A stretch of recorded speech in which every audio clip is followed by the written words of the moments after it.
এই মামলায় যেটা হয়েছে সেটা হচ্ছে 5 জন অ্যাকিউজড পার্সনকে চন্দ্রপুর থানা গত 20 তারিখ লার্নেড এসিজিএম শিরুড়ি বিভাগের কাছে প্রেরণ করেছিল এবং তারা 7 দিন পুলিশ রিমান্ডের প্রেয়ার দিয়েছিল। লার্নেড কোর্ট 4 দিন পুলিশ রিমান্ড অ্যালাউ করেছিলেন।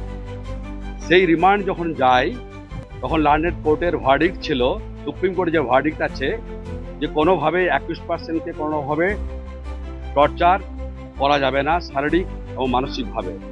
কিন্তু চন্দ্রপুর থানার এই মামলার যিনি ভারপ্রাপ্ত দারোগাবাবু, যিনি আয়ও কিন্তু এই মামলায় এই অ্যাকিউজড পার্সনদেরকে মারধর করেননি।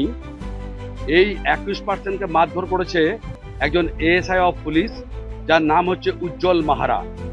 এই উজ্জ্বল মাহারা বেধড়কভাবে এই অ্যাকিউজড পার্সনদেরকে মারধর করেছে, তাদের প্যানিক আপনার অ্যাসিড দিয়ে টিপে ধরে নির্মমভাবে নির্যাতন করেছে এবং অন্যান্য আসামিদেরকে, যেটা আপনার সিসি ক্যামেরার আয়ত্তাধীনে নাই, তার পাশের রুমে নিয়ে গিয়ে অকথ্য ভাষায় মারধর করেছে, যেটা অমানবিক। এবং এইটা এই অ্যাকিউজড পার্সন আজকে মানবিক আমাদের মাননীয় কোর্টের সামনে সেটা আসল ঘটনা প্রকাশ করে তুললেন এবং আমি তাদের লয়ার হিসাবে পিটিশন দিয়ে কোর্টকে আমি ন্যায় বিচারের জন্য চেয়েছি। আমি বলেছি একটাই কথা, যে man can purchase everything by money except judiciary.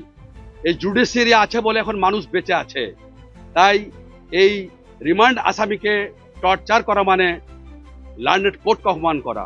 সেই ক্ষেত্রে আমি পিটিশন দিয়েছি এবং সেই পিটিশনের পরিপ্রেক্ষিতে লার্নেড কোর্ট অর্ডার করেছেন যে সিউড়ি সুপারিনটেন্ডেন্ট যিনি আছেন নিরপেক্ষ ডাক্তারবাবু, তাকে দিয়ে আপনার মেডিকেল বোর্ড বসবে এবং মেডিকেল বোর্ড বসে তার রিপোর্ট আসবে।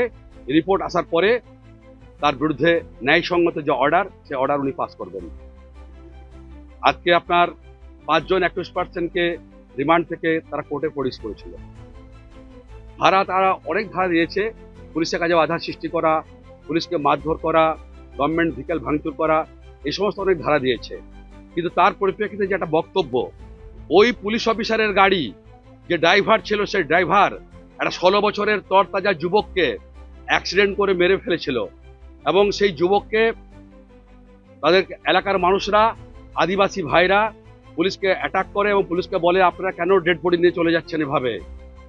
এই যে অ্যাক্সিডেন্ট করে একটা তরতাজা যুবককে মেরে দিল, যেটা 304 মামলা হওয়া উচিত ছিল, culprit homicide attempt not amounting to murder মামলা প্রয়োগ করা ছিল, সেটা পুলিশ করেনি।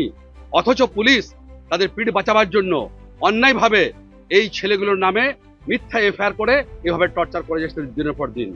এবং পুলিশ যে 109 অ্যাটেম্প্ট টু মার্ডারের সেকশন দিয়েছে, সেই সেকশন এখানে কোনোভাবে প্রযোজ্য হচ্ছে না, কারণ পুলিশ অফিসারকে সেভাবে কেউ মারেনি।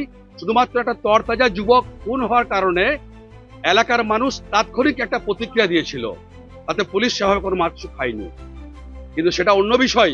কিন্তু একজন আসামিকে রিমান্ডে নিয়ে গিয়ে এভাবে টর্চার করা, যেটা অমানবিক, অগণতান্ত্রিক এবং সমস্ত ব্যাড ইন ল, কারণ কোর্টের আইনের ঊর্ধ্বে কেউ নয়। তাদের বিরুদ্ধে মাননীয় আদালত আদেশ দিয়েছেন, সিউড়ি সুপারকে তার কাছে বোর্ড বসে তাদের আপনার মেডিকেল চেক আপ হবে। চেক আপের পরে সেই রিপোর্ট সাবমিট হওয়ার পর যথাযথ আদেশ আবার পরবর্তীতে পাস হবে। কদিনের জন্য নয়, আজকেই 4:30টার মধ্যে রিপোর্ট তৈরি করে সেই রিপোর্ট আদালতে আজকে পেশ করতে হবে। এটা মহামান্য কোর্টের অর্ডার।